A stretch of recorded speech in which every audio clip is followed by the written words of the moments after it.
Good morning. My name is Reverend Jessica Clay. My pronouns are she, her, and I'm the lead minister here. Welcome to White Bear Unitarian Universalist Church.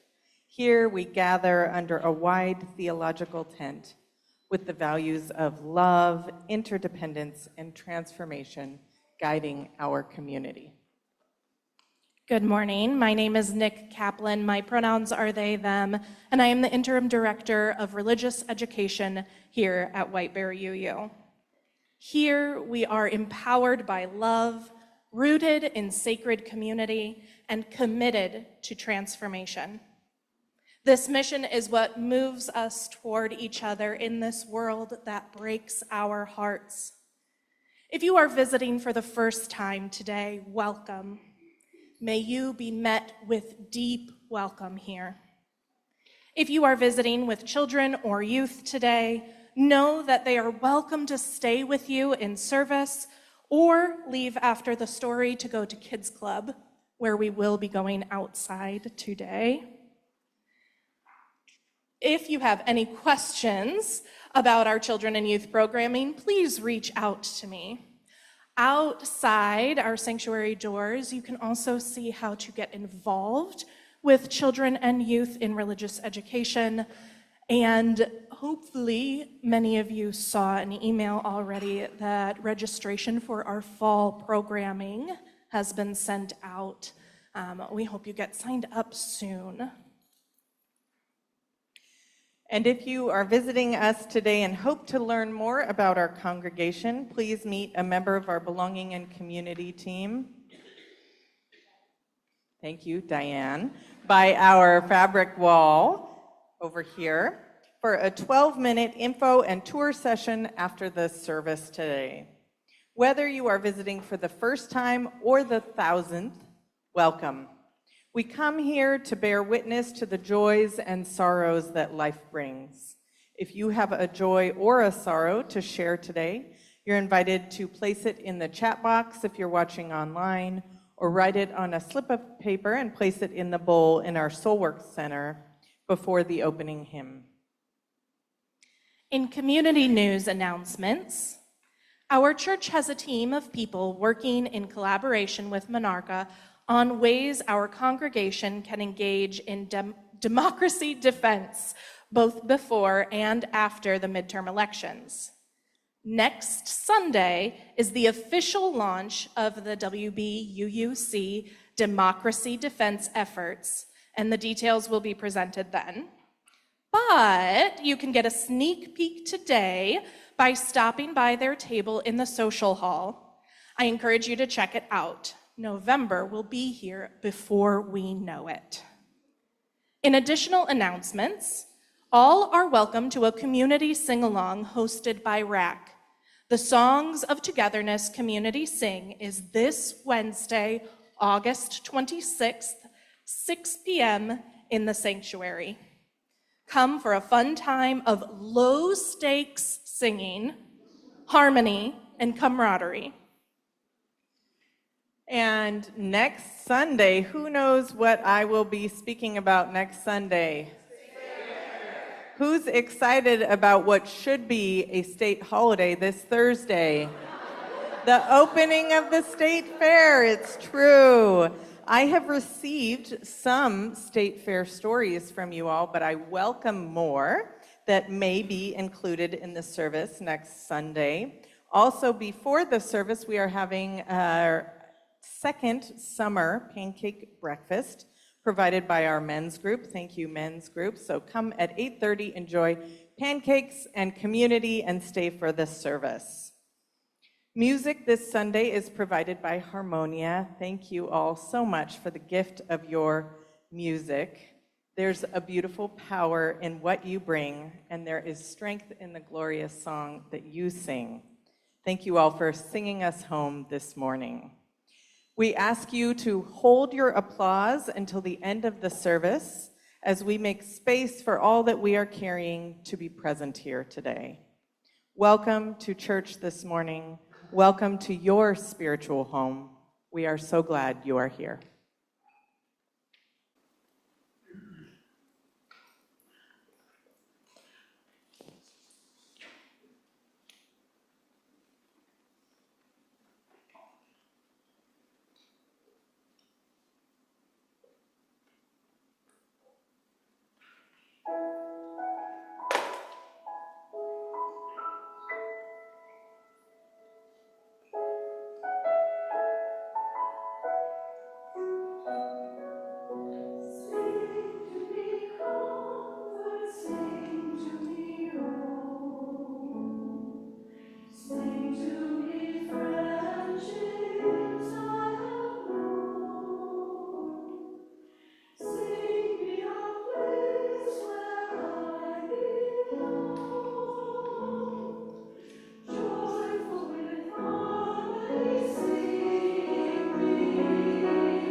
Good morning.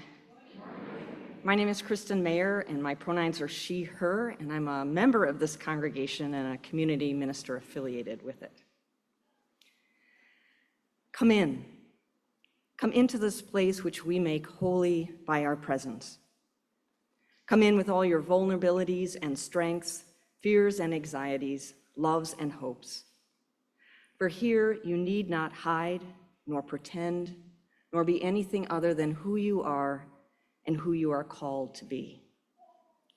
Come into this place where we can touch and be touched, heal and be healed, forgive and be forgiven. Come into this place where the ordinary is sanctified, the human is celebrated, and the compassionate is expected. Come into this place. Together, we make it a holy place.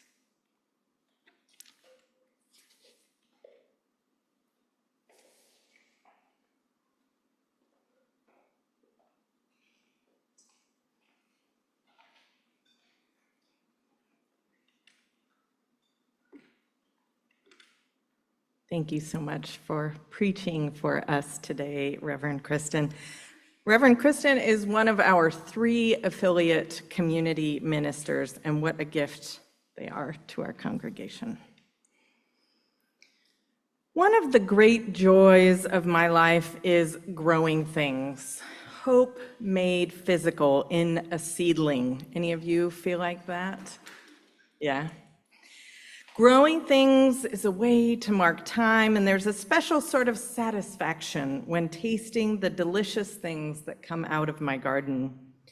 But it wasn't always this way. Growing up, we had a total of 2 houseplants, philodendrons, and once I moved out of the house, I took them with me and promptly killed them. It's very difficult to kill a philodendron. But I did the rookie mistake of overwatering them. They just look thirsty. Nowadays, I'm happy to report that I have many houseplants that I keep alive, including a couple of philodendrons.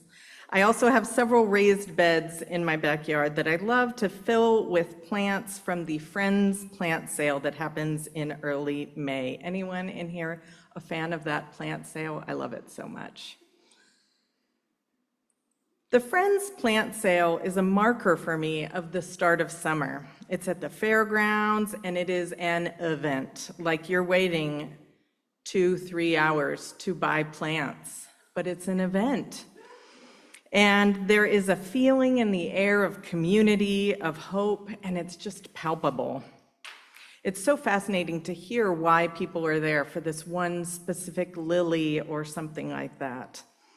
And then my marker for the end of the summer, you can guess, is the State Fair, also at the fairgrounds, and more on that next Sunday. But in between is the growing season.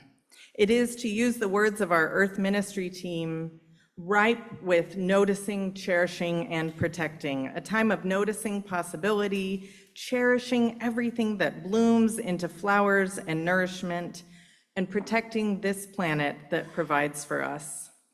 And sometimes things grow in my garden that weren't planned. So in June, I noticed a patch of fur in my raised garden bed that has my strawberries, and I thought, that seems weird, but I'm just gonna let whatever's happening in there happen. And when I looked again in early August, after members of this church tended my garden while I was away, I saw 3 baby bunnies hopping around my chard and my strawberries. They weren't eating them, they were just hopping around in there. So I'm here today to tell you that hope still happens. Babies are being born. Strawberries that are bright crimson are waiting to be consumed. And the fertile earth is there for us when despair grips our hearts. I light the chalice this morning for our interdependent web, of which we are all a part. May we notice, cherish, and protect the plants and animals that accompany us on our days.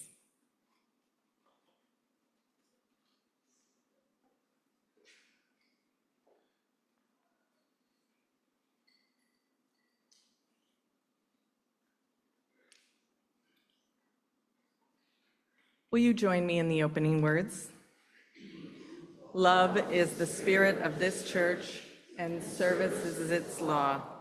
This is our great covenant, to dwell together in peace, to seek the truth in love, and to help one another. Please rise in body or spirit for our opening hymn, number 108 in the gray hymnal, My Life Flows On in Endless Song.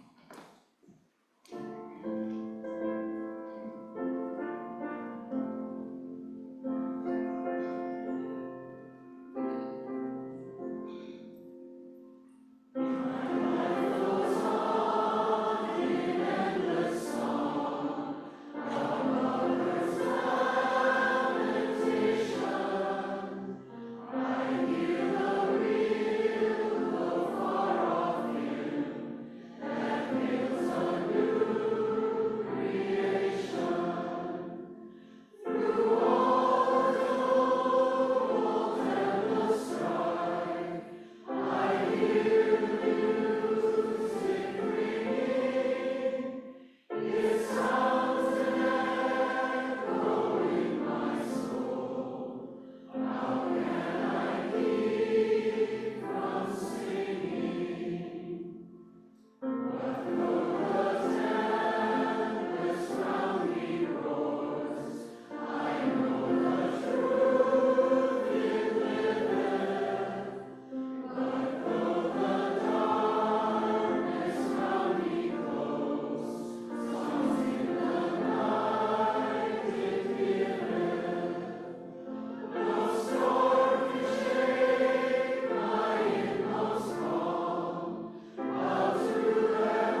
Our story this morning, Muskrat Will Be Swimming, is a picture book. So I invite anybody who'd like to get closer to be able to see the illustrations, especially any young people or young at heart.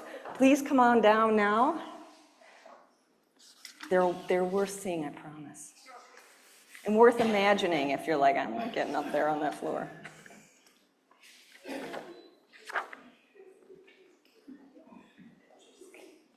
Come down here, you can see better. The story is Muskrat Will Be Swimming by Cheryl Sauvageau and illustrated by Robert Hines. The kids at school call us lake rats. And the place where we live down by the lake shore, they call Shantytown. People in the lake live in cellar holes, which is like dugout houses, like built into a hill. They live in cellar holes, trailers, and old winterized cottages from when the lake was a vacation spot for people with money. Now the lake is too crowded for vacationers. Now it's where we live. I love the lake. I love the green, foggy smell of the pond out behind the dam. I love walking the shoreline every spring, watching for pollywogs. I love swimming in the strong, clean current at the point. I love fishing in the rain on an April morning or sunny August afternoons. I love skating past islands in January with thick stars over my head. But I don't like being called a lake rat. If you guys want to scooch in a little bit so you can see better, scooch in. You can have a couple rows. You, every other person, you'll be able to see. Oh, there, that'll be better, because I haven't perfected the art of reading behind me yet. Mornings, I like getting up early to take my favorite path along the shore. In the gray light, I can hear the sad-sounding call of a loon and the scurrying of small animals I can't see. Ducks paddle close to the shore, and across the water, a great blue heron flies up and settles in an old pine tree. One morning, just before sunrise, I come to a turn in the path. Near a fallen log among the cattails, a muskrat is preening herself in the early morning light. She turns, looks into my eyes, then dives into the water and swims away. Everybody see that muskrat there, bottom? Sometimes, out running errands with my father, we drive past the big white houses uptown. Their yards are clean and clipped. None of them have prickly black raspberry bushes sprawling over their backyard. My house does. None of them have old cars to play in or stacks of cement blocks that someone might use someday. And none of the kids have clothes passed down from two sets of cousins. All their clothes are brand new and not clean from hundreds of washings, faded and soft like mine. Sometimes I feel bad about my clothes, but I wouldn't want to live in their houses, not if I had to live so far from the lake.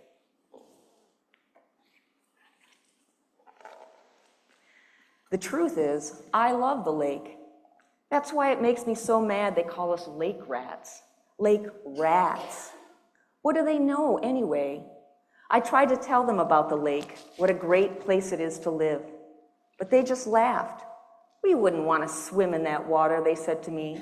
It's dirty, it smells. Bloodsuckers and snakes live in it. I tried to tell them about the turtles laying eggs on the bank behind my aunt's house every spring.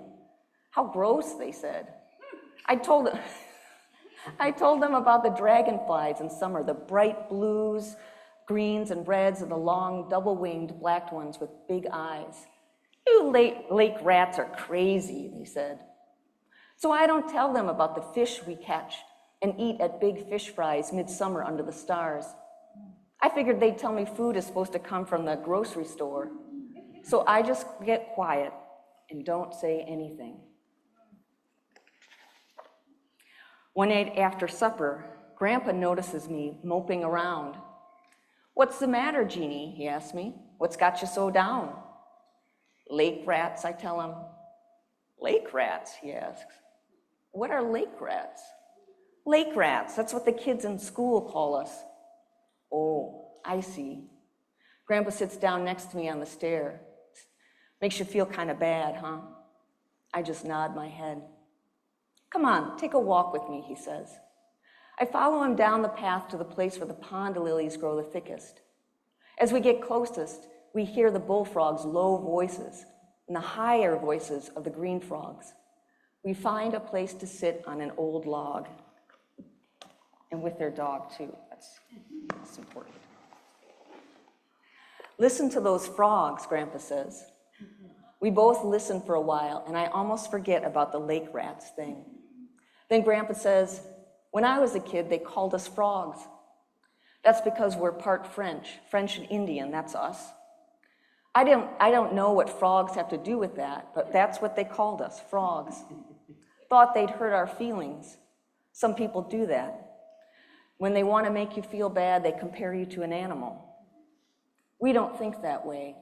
We know the animals are our relatives. We can learn a lot from them. See those frogs? That was us. Puddle jumpers, singers, people who always had something to say. They called me a frog because they thought it would hurt my feelings. That's because they don't know frogs. And those nice bullfrogs there.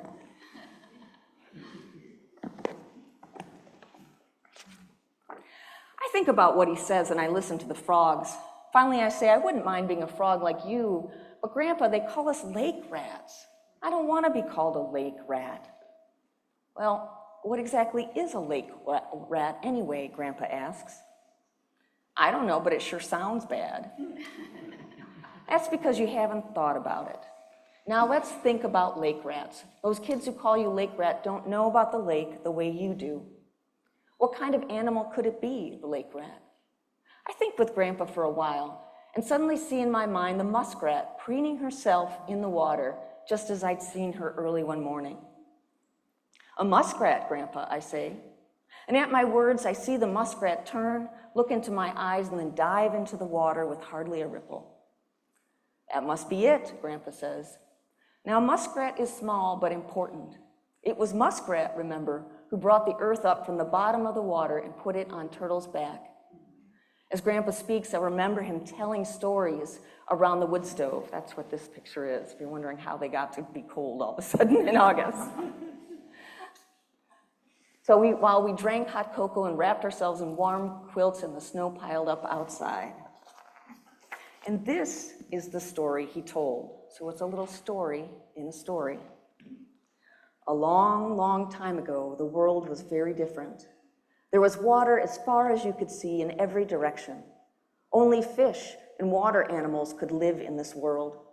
But way up in the sky, there was another world with people walking around.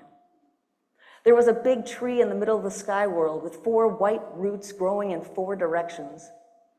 Wonderful flowers and fruit grew on the branches of that tree. One day the people pulled up the tree, and a big hole opened in the sky where the tree had been. A woman, one who was curious, looked over the edge. She could see something glittering below, like sun on water. She held onto a branch of the tree and leaned over to get a better look.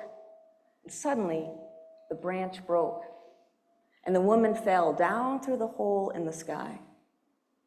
The animals looked up and saw the sky woman coming. They saw that she didn't look like them, that she couldn't live in water. She didn't even have webbed feet. So 2 swans flew up and caught her on their wings and began to bring her gently down to the world below. So there's the hole in the sky, and there's those swans that are gently bringing her down to the water. The animals remembered that at the bottom of the water was something called earth. If they could bring some up, the woman would have something to stand on and could live. So all the animals tried, the duck, the beaver with its strong legs, the loon with its powerful wings, but none of them could swim all the way down to the bottom. Finally, a little voice said, I will swim down and get earth, or I will die trying. It was Muskrat who said it, and Muskrat dove into the water. It felt as if her lungs would burst, but she kept on swimming. Finally, her tiny paw scraped the bottom, and she let herself float up to the sunlight. And all of the animals were excited to see she had earth in her paw. Then they looked around at the surface of the water and said, but where will we put it? Here we go. That's when Turtle swam up and said, you can put earth on my back. The swans brought the sky woman down, and she stepped onto Turtle's back. She dropped seeds from the tree in the sky, and they began to grow. And so the woman from the sky came to live on the earth on Turtle's back, and that is where we all live now. I do remember that story, Grandpa, I tell him. We walk back home, and I think about Muskrat. That night, I dive into the water of my dreams. My body is covered with fur. I dive down and down and down, as I feel as if my lungs will burst, but I keep on swimming. Finally, my paws scrape the bottom. I shoot up through the water into the light. The sunlight is shining through my window. I get up, dress, and go out to find Grandpa. Let's go out on the lake, Grandpa, I say. There's something I have to do. Sounds pretty important, Grandpa says, and walks with me down to the water. Grandpa and I paddle and tell him about my dream. That's a good dream, he says. Finally, we stop paddling and we sit quietly, listening and watching. Then I decide what to do. I take a deep breath. Watch me, Grandpa, I yell, and dive over the side.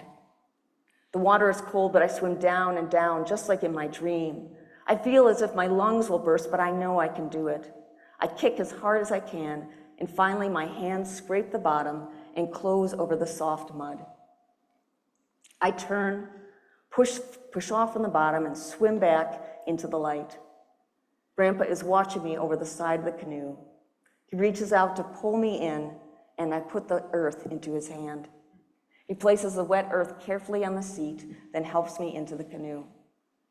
Come on, Muskrat, he says. It's time for breakfast. So I don't worry anymore when kids call me a lake rat. I know who I am, and I know about the lake, that we're part of it and it's part of us. Grandpa let the mud dry out and put it in a leather pouch for me so I can keep it always. Tonight, everyone will come to our house and I'll play cards with my cousins on the bunk beds. We eat stew or spaghetti and something made from blueberries we picked on the island today. Later, my mother will play piano, one of my uncles will play guitar, and Grandpa will play the drum. And we'll all sing together, and the whole cellar hole is rocking. Outside, the lake will lap against the shore while the moon looks down. And somewhere, Muskrat will be swimming. I don't know if you can see Muskrat there. Yeah, that little silhouette. The end.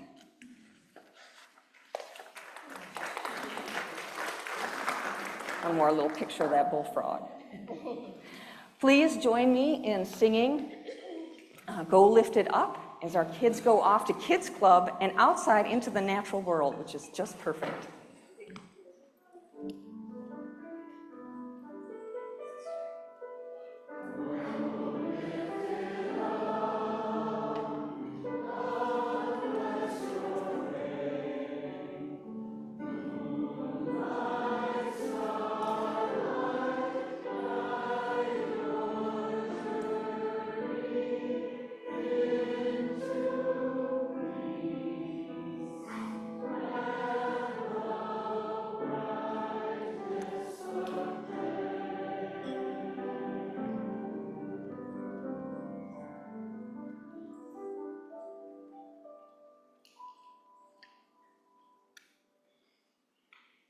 Will you join me in a time of prayer and meditation? Let's take a breath together.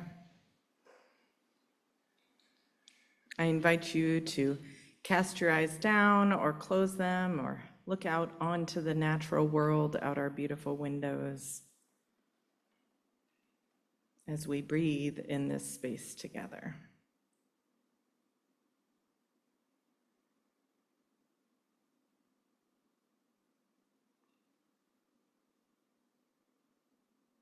This morning, as we join with around 40 people online and those in the room, we lift into care those who came into this space with their hearts broken and grieving and worried. We have a prayer from the community here that says, "May the hungry be fed, may the unhoused be sheltered, wherever they may be." And now you can speak into the room those you would like to lift into prayer this morning.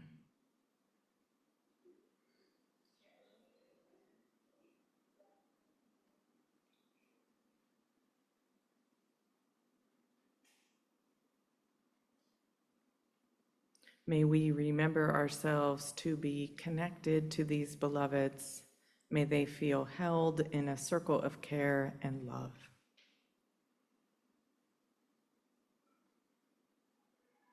This morning, we pray to remember our interdependence.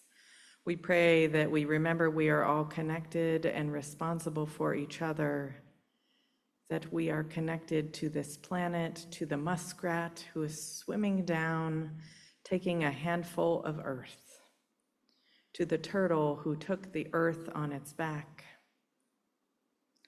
to the flowers and plants that are blooming, to the children that are about to run outside on our grounds, to the people next to us in the pews, to the people our hearts extend to beyond this room.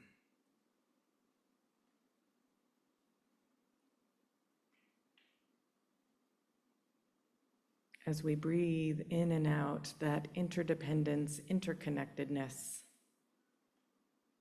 may we go forward with care through this day and the days ahead as we journey alongside each other. Amen.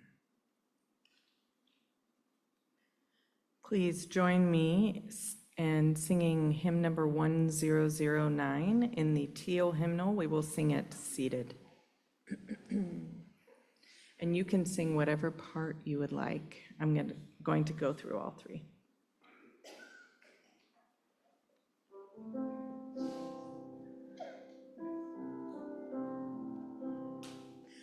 When I breathe in, I breathe in.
As we breathe in peace and breathe out love together, each week in our service, we have an opportunity to breathe in peace and breathe out love in the form of generosity as a spiritual practice.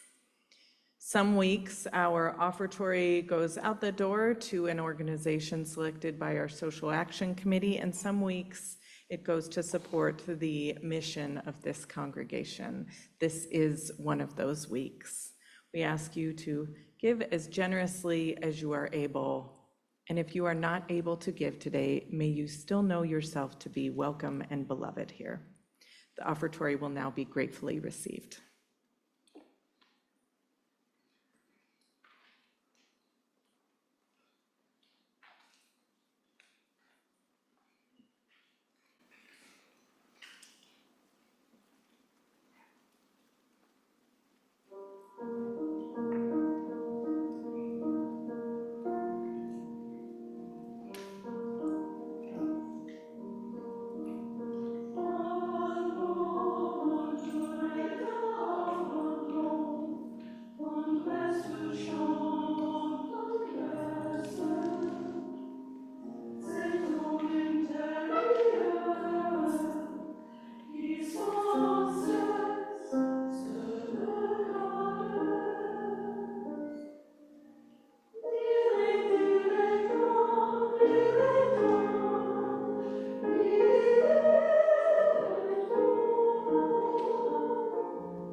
first reading is from the poet and UU minister, Reverend Lynn Unger. Frog. He started up early again in the spring, the frog who lives in my tiny pond. Not even a pond, really, just a 4-foot moat around a fountain. Not much of a domain, but apparently enough for someone so small.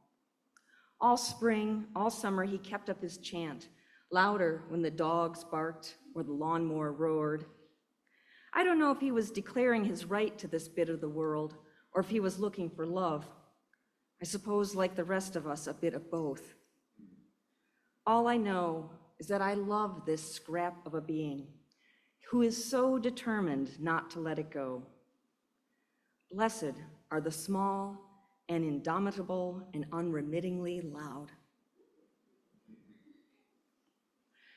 The second reading is an excerpt of a social media post from UU Minister Reverend Meg Riley.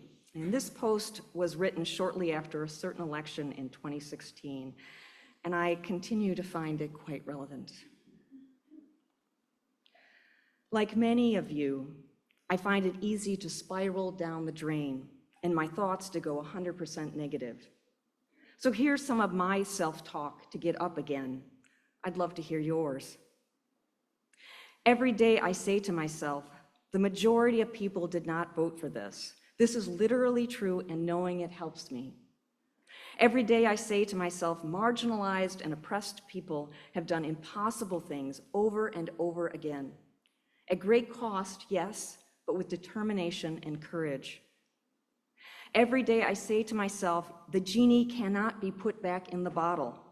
There are too many multiracial families, families that include disabled and queer people. Companies, universities, cities, hell, even the military has been integrated for over 50 years. There's the Pope. Even some corporations will not go for this. Every day I say to myself, this is a global struggle. There is no place to run from it. Go where your connections are deepest. That's where you have the most power. Every day I say to myself, there are brilliant, smart, brave people who will fight this. And I encourage myself to be one of them, because truthfully, I'm scared to death, in which I give thanks to be personally connected to so many amazing people. Every day I say to myself, small acts of kindness matter, and do something kind for someone to pull myself out of the depths. Every day I say to myself, love is the strongest force on earth. Every day I say to myself, there is still so much to be grateful for.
Conservation filmmaker and photographer Lisa Ballard was once fishing in the Adirondacks of upstate New York. She stood quiet and still in a peaceful river as water gently swirled around her. That's when an overwhelming smell washed over her. While she continued to silently fish, there was a rustle in the tangle of cattails behind her. Before she knew it, a wet, furry creature, about 12 inches long plus a tail, tried to swim between her waders. She said, "I just about dropped my rod." It was a muskrat, which as quickly as it had appeared, it dove back underwater.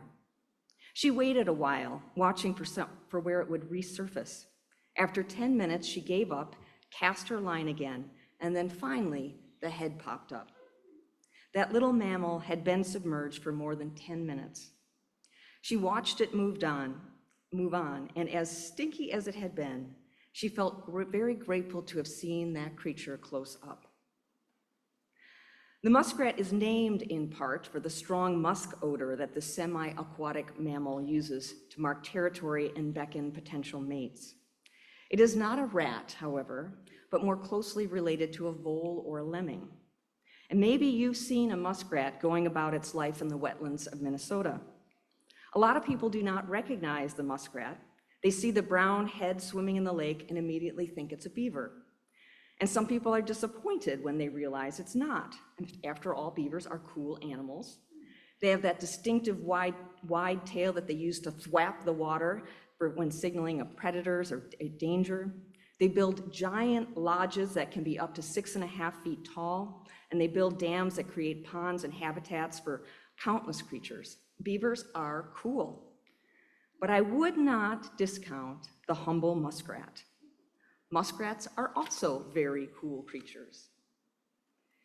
When you see a muskrat in the wild, the first clue that you aren't looking at a beaver is the tail. Rather than wide and flat, it is narrow and long. And perhaps that's why it got the misnomer of muskrat. Their tails, though, are built vertically and function like an oar or a propeller. And muskrats have webbed back feet to help them swim, and they can even swim backwards. Muskrats are often happiest when they can build their homes by burrowing into the side of a riverbank, but they do build lodges like the beaver. And while a beaver can weigh between 35 and 65 pounds, pretty big animal, the muskrat only weighs between 2 and 4.5 pounds. They build tiny house versions of the beaver lodge. Muskrats do not hibernate. They feed year-round. In the winter, under the ice, they are harvesting and eating aquatic animals, and they push them up through holes in the ice, creating little domes where they can rest and breathe. They don't have to stop to breathe all that often, though. Muskrats are able to hold their breath underwater for 12 to 17 minutes. In our bodies, a few minutes of holding our breath, the carbon dioxide begins to build up, which in our blood, and then the alarms start going off in our brain, I'm gonna die. The muskrat is far less sensitive to CO2 buildup. It stores oxygen in its muscles for diving. It relaxes its muscles and slows its heart rate to extend its dive. And that muskrat that was submerged for 10 minutes or so that Lisa Ballard saw, it wasn't even trying. Could have gone much longer. What makes a muskrat coolest, however, is its conservation work. It doesn't belong to Environment Minnesota or Sierra Club, but it could just by the way it lives its daily life. Muskrats eat largely a plant-based diet, and cattails make up a big part of that diet. Cattails are in many ways a cool plant. They were an important food source for native peoples. Because the stalk of the plant acts like a snorkel, bringing air down to the plant below the water. They are very buoyant, and they were used to make life jackets in World War I. And those cattails also apparently make a decent pickled garnish for Bloody Mary. Who knew? I have not tried it. Broadleaf cattails are native to North America and are a beautiful plant that coexists with other native plants. But a non-native narrowleaf cattail was introduced from Europe in the mid-1800s. As the narrow-leaf cattail spread, it hybridized with the broadleaf cattail, the native one. And this hybrid cattail can outcompete both parent cattails and just about every other freshwater plant in its environment. It is highly invasive. Worse yet, it has learned to float, so to speak. As it grows, it sends out rhizomes, which become new plants, creating a mat of cattails that are buoyant enough to spread out over a lake. And probably you've seen some lakes or ponds that have been almost completely taken over by this monoculture. Insert the humble muskrat. The muskrat eats cattails all year long, and they use them to build their tiny lodges and dens. And the structure of their mouths allows the muskrat to create a seal around the cattail stalk underwater so that they can chew and gnaw at the base. Thus, they cut the stalks of the cattails underwater, taking away its snorkel, and the plant floods and dies, making room for other plants. Recently, Loyola University, the University of Connecticut, and Sault Ste. Marie tribe of Chippewa Indians collaborated on a study of the impact of the muskrat on the Great Lakes coastal wetlands. They looked at ways that muskrats disrupt invasive species, and they found that the muskrat's natural behaviors reduced cattail coverage by 71%. And on top of that, they removed 88% of a different invasive plant called frogbit. The day-to-day natural behaviors of the muskrat create a more diverse and healthy habitat. Unfortunately, it's probably not a surprise, the muskrat population has experienced a significant decline over the last 50 years. And that study concluded that efforts to rebuild the muskrat population would help restore wetlands in the Great Lakes regions. Muskrats are quiet animals, often overlooked, humble, but in their own way, they are saving an important part of our natural world. And I find it so interesting that part of the creation story that was retold in our picture book features this humble creature, the muskrat. And the full creation story of the Seneca, which is what it was taken from, is much longer with a larger cast of characters and plenty of complexity. This is just one piece of it, but right in the center is this humble, hardworking, self-sacrificing muskrat who quietly makes the world possible. As humans, there is a lot we can learn from creatures that we share this world with, from all our relatives, as Grandpa in our story said. From muskrat, we can learn that small, life-saving and world-saving acts done again and again matter. From the frog, we can learn that even small creatures can speak with a loud voice. Muskrats are quiet. They sound very similar to a guinea pig, a little like like a small, tiny beaker from the Muppets. Thank you that you got that. Or maybe Beaker's still around. Bullfrogs, like the ones in today's picture book, are not so quiet. This amphibian that typically weighs at most a little bit more than a pound can inflate its throat to act like an amplifier or a drum. And what comes out is very similar to a 1,500-pound bull from this 1-pound animal. A bull, of course, sounds different. Its pitch kind of raises. So it's a little bit different, right? But I see where that bullfrog got its name. American bullfrogs are only native to the very southeast corner of Minnesota in the wetlands along the Mississippi. And humans have spread the species beyond that, where they are in danger of overcompeting with native frogs in those habitats. Of course, it's not the frog's fault, it's our doing. You may or may not have run across a bullfrog in Minnesota, but if you've ever taken a walk in the spring near Minnesota wetlands, especially in the evening, you will have almost certainly heard the western chorus frog. This is a frog that is native to the entire state. And the western chorus frog is very small, about the size of a quarter, and that's about what they weigh also.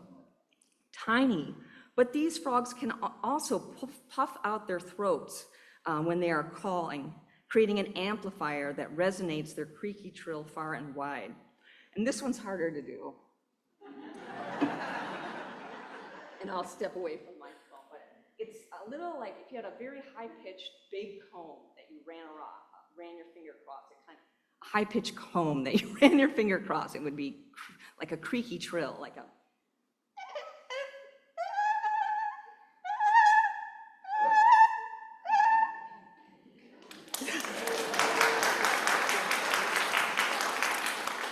Bet you didn't think you're going to hear that today. They are called chorus frogs for their behavior of vocalizing in a group. And the call that we hear is an invitation to female frogs to come hither. It is thought that the male frogs all sing at the same time to amplify their call to female frogs across the wetland. And when these quarter-sized 5-gram frogs band together, they can be heard from 2 miles away. And that single,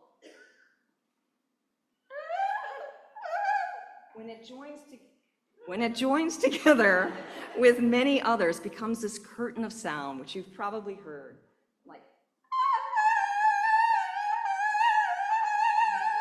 right? I mean, sorry about that back there. It is loud, and yeah.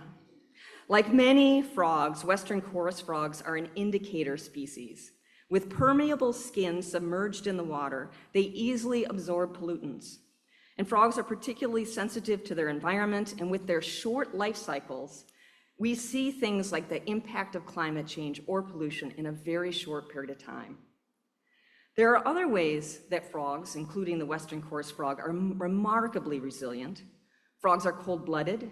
They do not create heat. Their bodies become the same temperature as their environment, and they can survive despite literally freezing. Like a number of frog species, their hearts slow down to the point of stopping during this frozen period. Their cells are not damaged, however, because their bodies naturally create a kind of antifreeze from glucose. Water is drawn out of their cells, and glucose is packed in so that they can literally freeze and still come to life again in the spring. Like the grandfather in the storybook said, some people, when they want to make you feel bad, compare you to an animal. They don't know enough about animals. Each species has something to teach us about being human, something to teach us about being a good relative. Blessed are the small and indomitable and unremittingly loud, wrote the poet Lynn Unger. And that is true for amazing creatures that are frogs, and it is also true about so many of our neighbors, so many of us right here in Minnesota. Minnesota has seen a lot in the last 9 months and beyond. We've been through a lot. Our nation has been through a lot. There have been attacks, it seems, in every direction. We've been worried all year about whether democracy would hold, whether we would see elections in November. We're still worried about whether the results will stand, and we're active in that. We see attacks on our environment and natural lands. Already 2 weak safeguards are being undone, even as climate change continues to wreak havoc and intensify all around us. Safety nets that have helped adults and children stay under a roof and be fed have been disassembled. There have been hateful attacks on the trans community, gut punches to women's health care, and I have not even yet mentioned immigration.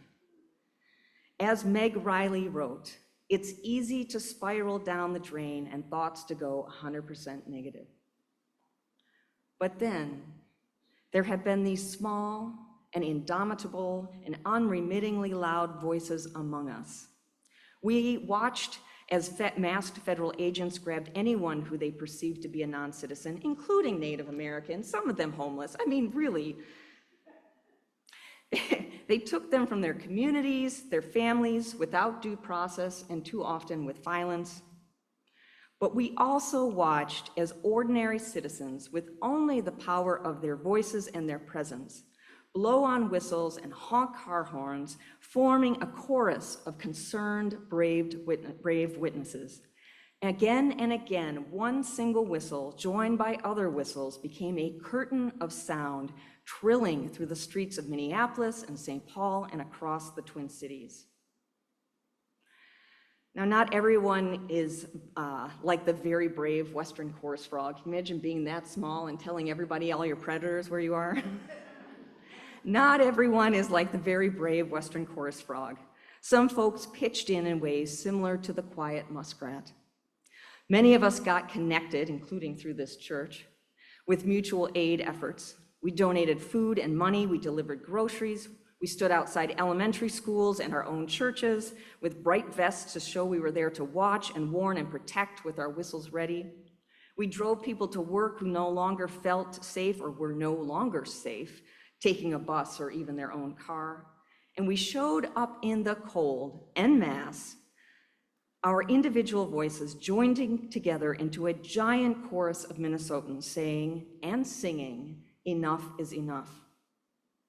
A massive, almost entirely organic movement of countless individuals rose up to actively intervene and or create networks of people and resources to support that intervention. Sometimes people were protected. Sometimes we could only offer witness to each other and the world, a witness that others desperately wanted to suppress. Even so, all of those little acts, all of those voices together, all of that witnessing and loud singing of the truth, I believe, disrupted what could have been a massive advance of racist and cruel fascism. I like to think we made the muskrats and the frogs proud. And one of the most beautiful things from the last 9 months or so was that there was no single giant leader that could be identified and taken down. There was a feeling, as the first footfalls of fascism were taking shape in 2015, that we were all looking for a singular hero who would rise up and lead us. And I was looking for that too. I'm like, where are you? But it was all of us, encouraging one another, leading one another, following our natural instincts to love our neighbors as ourselves. We did it together. Many said our ability to do so came from what our communities learned after earlier tragedies like the killings of Jamar Clark and Philando Castile and George Floyd in the aftermath. Our communities were shaken and could have been completely torn apart, but many good souls kept doing the sometimes loud, often quiet work of building bridges between communities, showing up for justice and love. And with our voices and our bodies, doing the work of healing, becoming braver and more connected. Meg Riley said there are brilliant, smart, brave people who will fight this. She was right. We became those people. We are still those people. And things have been quieter lately in Minnesota. But everything we have seen so far tells us we're not done yet. If we are ever done, right, in our lifetimes of showing up for kindness and love and justice. I still have my own whistle in my car, hanging by my door at home. And it may not be the tool we will reach for in whatever lays before us, but I know together we can be the people we are meant to be. People who show up for one another, people who choose love, people who honor justice and fairness, people who can be brave and loud together and hardworkingly quiet together. I know that hard times, hateful times are still ahead of us. But in times like these, we need to pack ourselves with a different kind of antifreeze. We need to pack ourselves with compassion and love, the strongest force on earth. For we know who we are. We are singers, people who always have something to say about love and justice and many other things. And we are good relatives to all creatures, to all neighbors. May it be so, and may we continue to make it so together. Please rise in body or spirit to sing Circle Round for Freedom, number 155 in the Great Hymnal.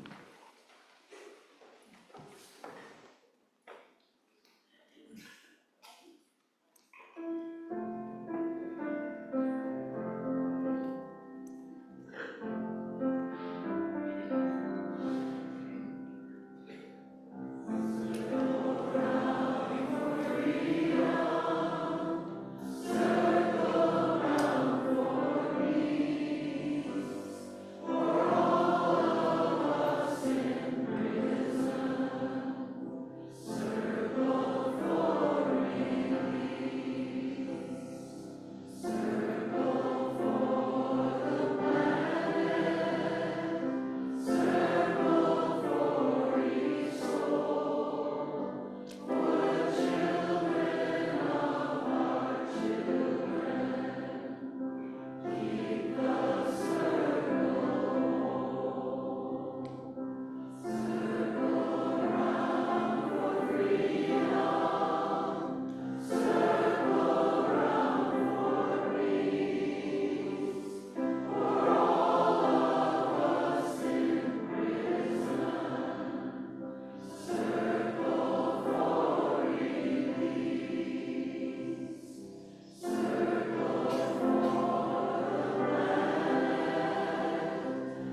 We're ready to keep going. I love it.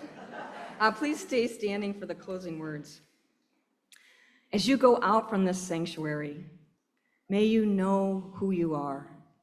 May you know who we are. And may you remember that love is the strongest force on the earth. Thank you for coming. Would you please turn to your neighbor and invite them to coffee hour?